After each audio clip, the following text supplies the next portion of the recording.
대구미술관은 매년 새로운 주제로 그동안 수집해온 다양한 소장품들을 선보이는데요. 올해는 어떤 작품들이 공개됐을까요? 섹션이 4개로 나눠져 있어가지고 보기도 편했고 여기 설명이 되게 잘 돼 있어가지고 괜찮았어요. 쉽게 볼 수 없었던 작품들 중에 이강소님과 이배님의 그런 작품을 보니까 되게 감동이 있고 실제로 보니까 그 감동이 더 컸어요.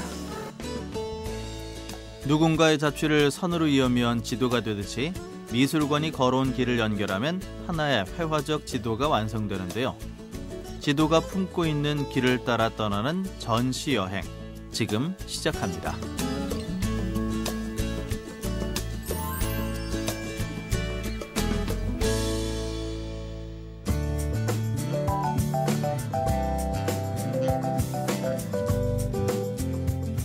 이번 전시는 개관 이래 수집된 소장품 중 약 78%에 해당하는 회화 작품에 초점을 맞춘 소장품 기획전인데요.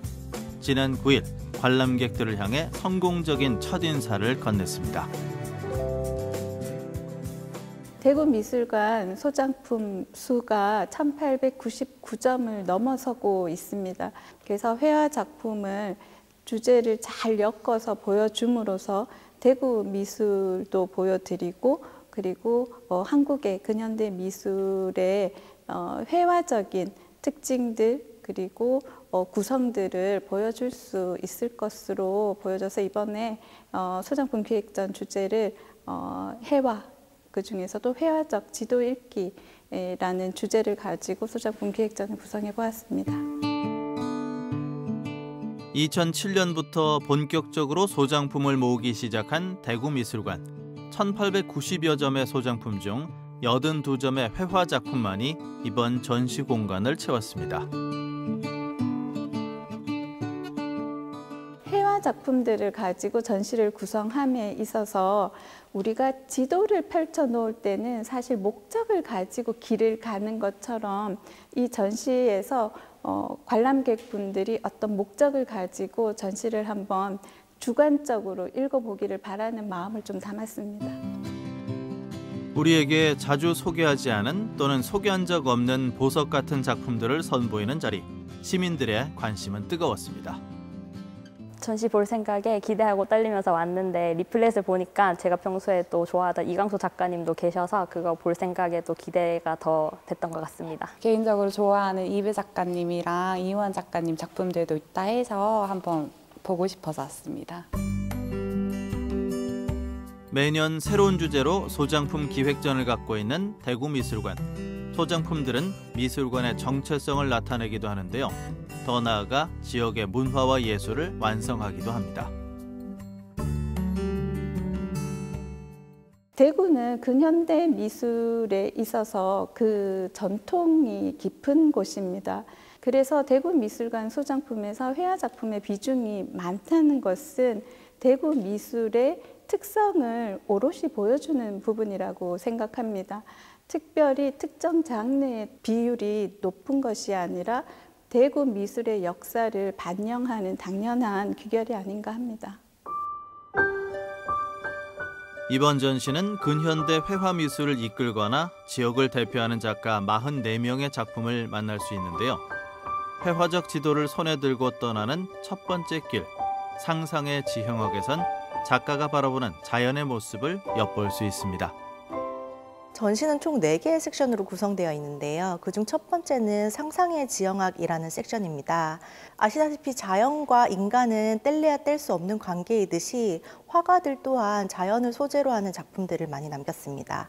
그래서 저희 대구미술관 소장품 중에서도 화가들이 자기만의 시선과 시각을 가득 담은 자연을 소재로 한 작품들로 구성되어 있는 섹션입니다. 자연은 예술가들에게 마르지 않는 영감의 원천이기도 한데요. 자연을 소재로 하면서 회화의 다양한 실험을 이어가거나 자연과의 교감을 통해 자기 자신을 돌아보기도 합니다. 넓은 대지가 품은 가능성만큼 각자가 바라보는 자연의 모습도 무한합니다.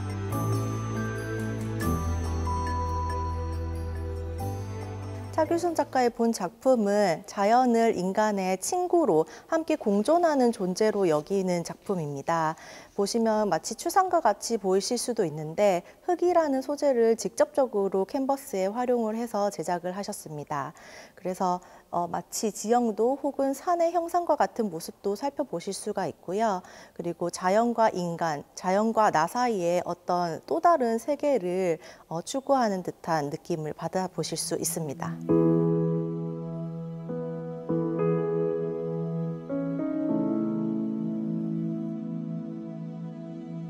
두 번째 섹션인 마음으로 떠나는 여행. 추상 회화 작품들을 자세히 들여다보면 뜻밖의 새로운 즐거움을 만날 수 있습니다.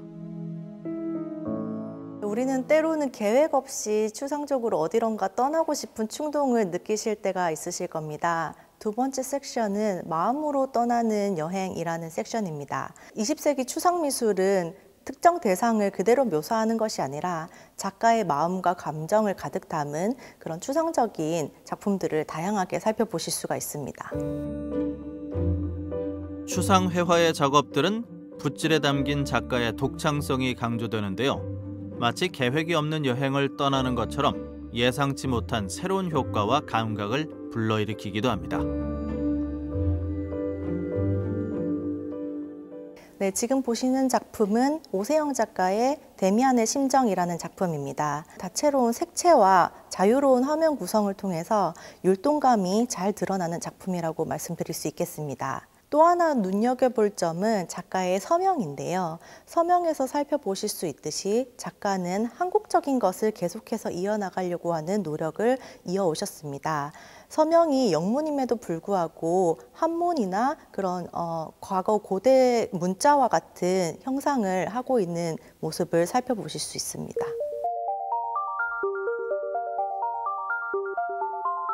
이번 섹션은 점, 선, 면을 활용한 기하학적 추상 회화 작품들로 구성된 공간인데요. 캔버스를 넘어 우리의 내면으로 향하는 심미적 길을 걸어보게 합니다. 세 번째 섹션은 캔버스 너머의 방위각입니다. 점, 선, 면과 같은 기초 조형을 활용한 기하학적 추상 작품들을 만나보실 수가 있는데요. 점, 선, 면과 같은 기초 조형들은 어떤 캔버스의 틀 안에 국한되는 것이 아니라 캔버스 너머로 확장되고 있는 무한의 가능성들을 살펴보실 수가 있습니다. 간결하게 칠해진 붓자국은 화면 중심을 향하거나 밖을 향하기도 하는데요. 반복하여 입혀낸 깊은 색감, 절제된 몇 개의 선과 면을 통해 우리에게 물음표를 던집니다.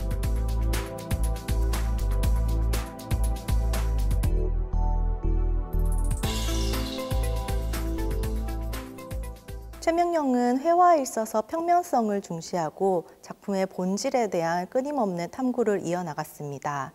본 작품은 가로, 세로와 같은 선들로 구성되어 있는 작품이고 가로, 세로의 붓질을 계속해서 쌓아 올리면서 회화의 균질성과 평면성을 추구한 작품이라고 보실 수 있습니다.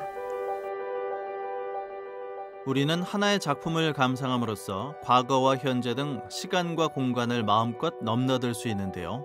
지도를 따라 도착한 마지막은 축적된 현대적 삶의 지표들입니다.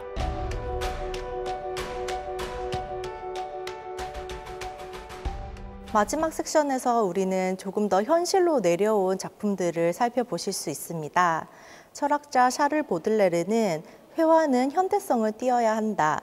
그가 말하는 현대성이란 그 시대의 풍모와 역사적인 시선들을 가득 담고 생동감이 있어야 한다라고 말한 바 있습니다. 그래서 이번 섹션에서도 저희 소장품 중에 그 시대적이거나 역사적인 풍모를 가득 담은 작품들을 만나보실 수 있습니다. 작품을 통해 해외 생활상, 역사적 과거와 현재, 또 작가의 시선이 담긴 일상 풍경 등 여러 삶의 흔적들을 만나볼 수 있습니다.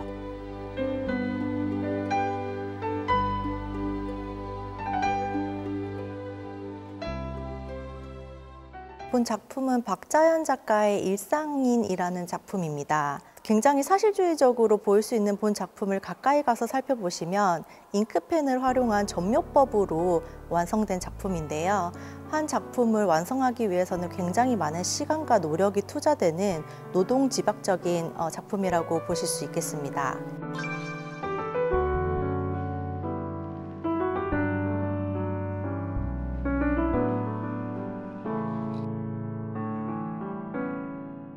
제가 생각했던 것보다 더 색깔에 주는 의미가 되게 크고, 그리고 이제 뭐 재료도 굉장히 다르게 쓰면서 그림 되게 단면으로 보이는 그림인데도 굉장히 입체감이 있어서 좋았어요.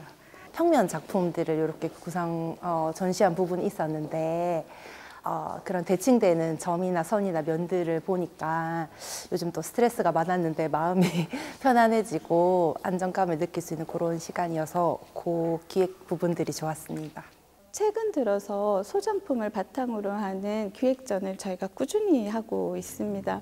소장품을 수집을 해서 보존, 관리하고 그리고 전시를 통해서 시민들에게 또 소개하는 것, 그것이 미술관의 아주 중요한 기능 중에 하나이기 때문에 앞으로도 수집은 면밀하게 이루어질 것이고, 그것을 바탕으로 해서 시민들에게 좋은 전시로 만날 수 있는 기회들을 더 자주 만들도록 하겠습니다.